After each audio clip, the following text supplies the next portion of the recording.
start training with the martial arts? How old were you? I was 5 years old. Mm-hmm. I was 5 years old. My mother and father got me into it. Mm-hmm. So a small kid in a New York City, Mm-hmm. New York State town, and we started training, my brother and I. Mm-hmm.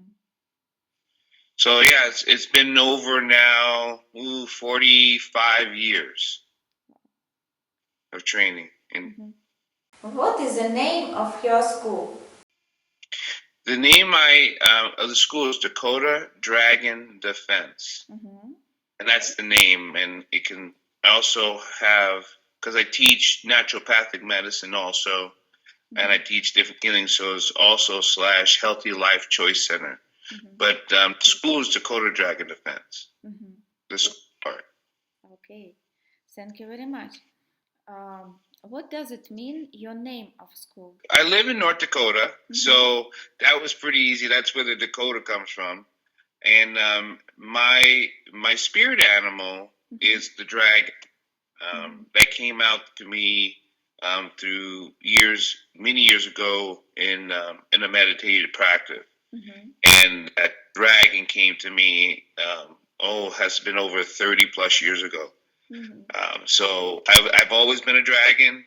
I'm a dragon spirit. So, and then defense. The reason why I use defense is because most people think defense is sometimes is using it for against another person. But when you are healthy, you're always defending against any sickness. So it could be a cold, it could be anger, it could be the environment. If you develop those living sciences and those practices, you're defending against things that are trying to harm you, whether it be physically, spiritually, or emotionally. So can you tell, please, what kind of weapons do you work? I use all weapons. I really do, from gun to stick to knife to a shrubbery brush. I'll Wow. weapon. Yeah, I'll use anything that will help me win my battle. So weapons are an assistant tool to help you defeat whatever's trying to cause you harm. Like if someone has a gun and I have a gun, that's my weapon. I'll use my weapon or use my hands. The first weapon we have to use first and foremost. It's the most important weapon ever developed, and that's our emotional heart. We have to develop that first. That is the key weapon. Our heart, then our mind, and then our spirituality, and that everything else are just tools.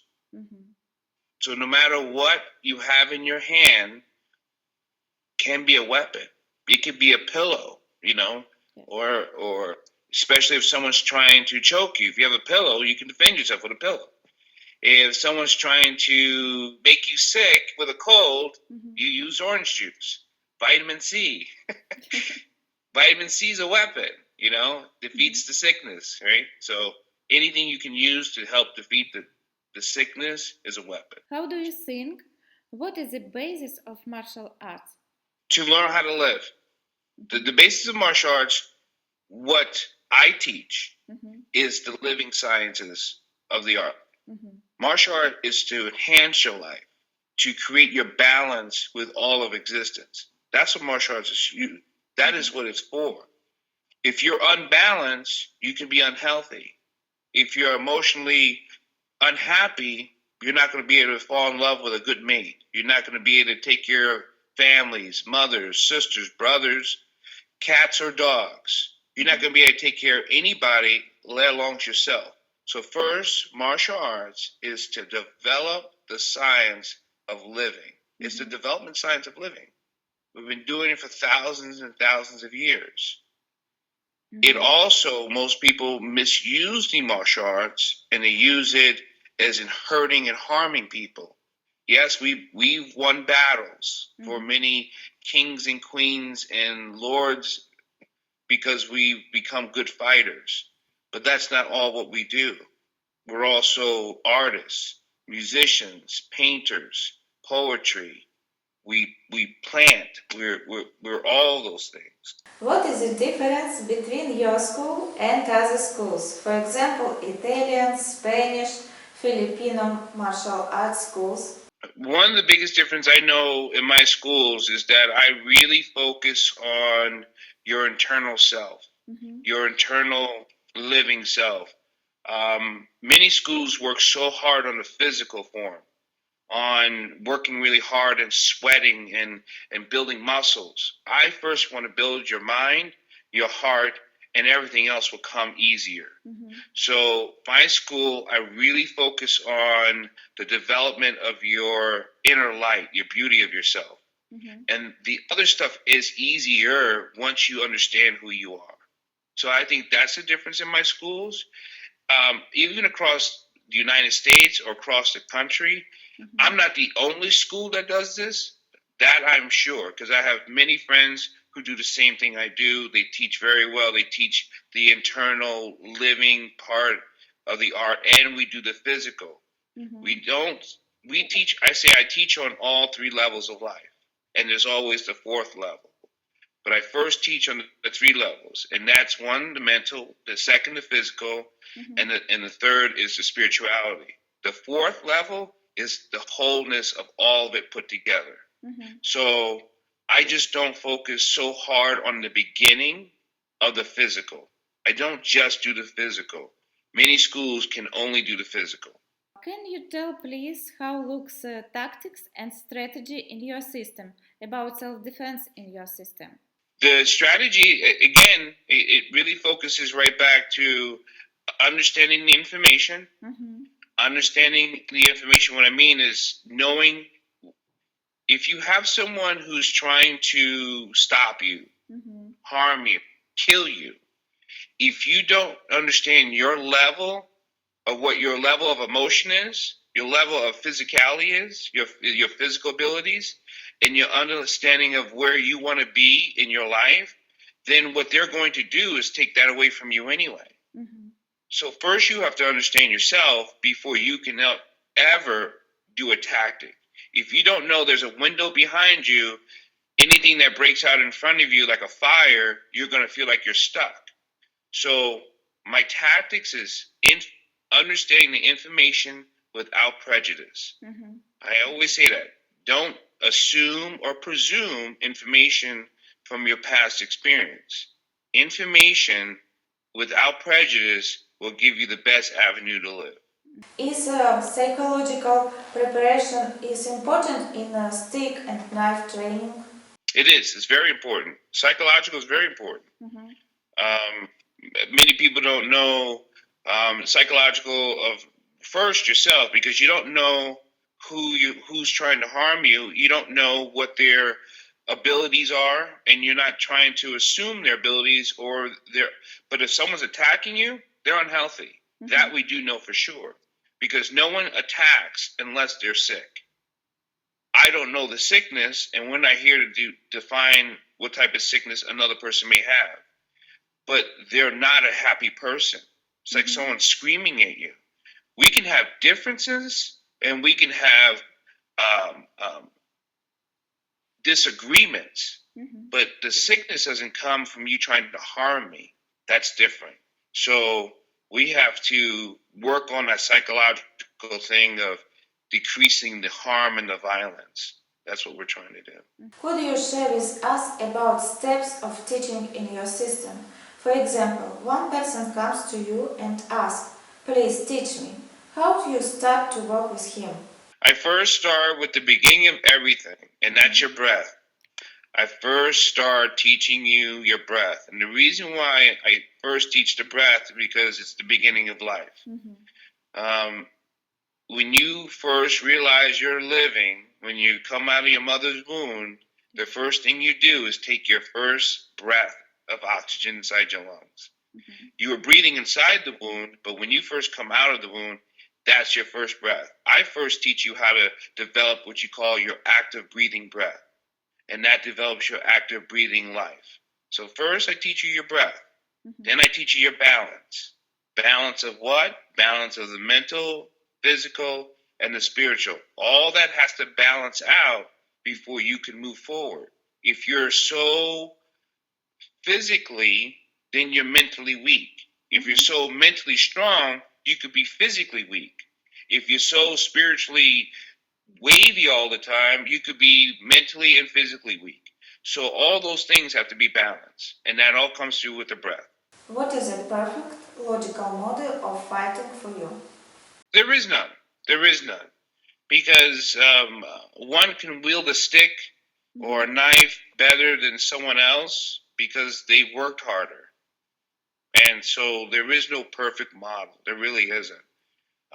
Everyone's going to develop a good technique for their own person.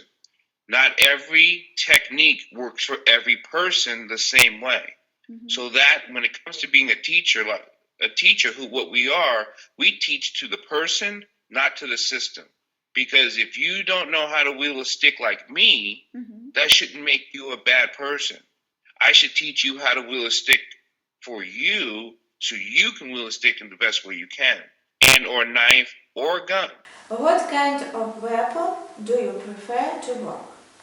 I'm the perfect weapon. I am. I'm the perfect weapon.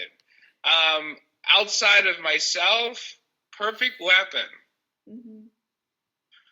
Well, I kind of think it would be a stick or a sharp stick or a sharp knife or a long knife. I'm fond of swords or spears, and the reason why, and this is the comical thing, I always tell my kids to practice for the zombie apocalypse. One day we'll run out of bullets. We will, or one day I'm not going to be able to afford all the bullets I would like to have. But a stick never runs out of bullets, and neither does a blade. So I'm pretty partial to a sword or a long staff. How do you think? How long does it take to become a master? I'll let you know when I get there. I know I've been doing it for 40 years. I'm always learning and training. I have seniors who are older and better than me who I still learn from. I have peers that I still learn from. I think to answer your question, to become a master, you have to be humble enough to know that you're still learning and that there is no perfection involved. There's just a constant travel in seeking the truth of enlightenment. So we're all striving for that. But if I had to put a number to it, 30 years before you could say that you understand what you're doing. And then you'll start traveling again, another part of the journey. Who is your master? We have Dr. Lawrence Day was my senior instructor. Grandmaster Joe Kerr is another senior instructor of mine and a close friend.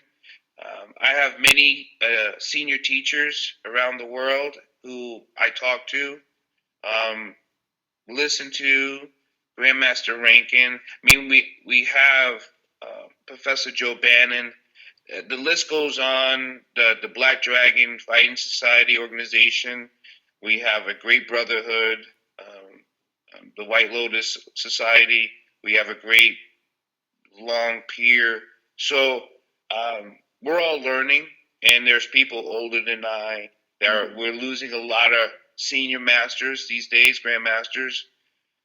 Dennis Brown. I mean, people who are still living, who are still teaching the art in a great way. That they're in their 70s and 80s and 90s, and I'm just a mere child compared to them.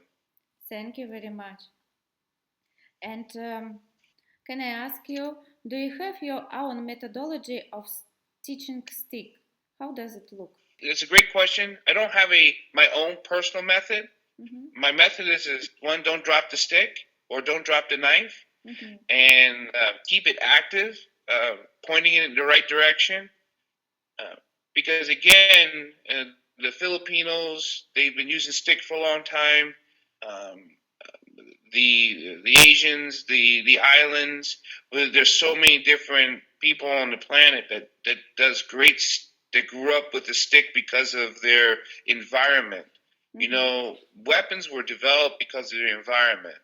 So when a weapon, you know, most countries didn't have steel like the Japanese did in the early or China did in the early. So they had to use the stick. So they developed the stick, whether it be in Thailand and the Philippines. And so they really had to learn how to wield those sticks. Or even in Puerto Rico, a lot of the southern countries didn't have the fire, the technology. So there's some really great sticks out there. People do some amazing stuff with sticks, but I think that again, it goes back to what you're practicing and how well you're practicing. That's going to work for you. What else can you share about your school? I would like to say that I hope all schools start to develop this unity and stop being so separate. Stop being so I'm better than you. I am, and in this conflict among schools. That needs to stop. I also want to say, with other schools, I hope they really try to teach the true martial arts and not just a fighting conflict, this macho bravado that people just need to go out and fight each other. I still see some schools who are teaching that type of principle. And I want schools to help unify our communities, unify the people in their area. And they need to work harder on that because we're having there's a lot of people trying to kill each other out here, whether it be shootings and stabbings and fighting. And I don't, we as martial artists, we what you call the warriors of the light. So we're going to help protect the weak. We will. I know that because it's a code we have, and we'll make sure that the weak will be protected. But we also want to help develop the strong so they can help to protect themselves. And then we can stomp out this sickness that people are trying to harm each other constantly. So with my school to other schools, let's unify. Let's collectively stomp out this sickness and help protect the weak and develop the weak to the strong. Yeah. Thank you very much. Thank you. And the last question, what you can to tell to the watchers in the end of program? I wish everyone much love, much practice, patience, dedication, and learn how to love each other and learn the living sciences of life. Just don't go about doing things because we can live a better life if we learn these living sciences. And I'm here to help you teach. You can always contact me through you or through this or anything that we can help others. So I want to tell others good luck on your journey and namaste.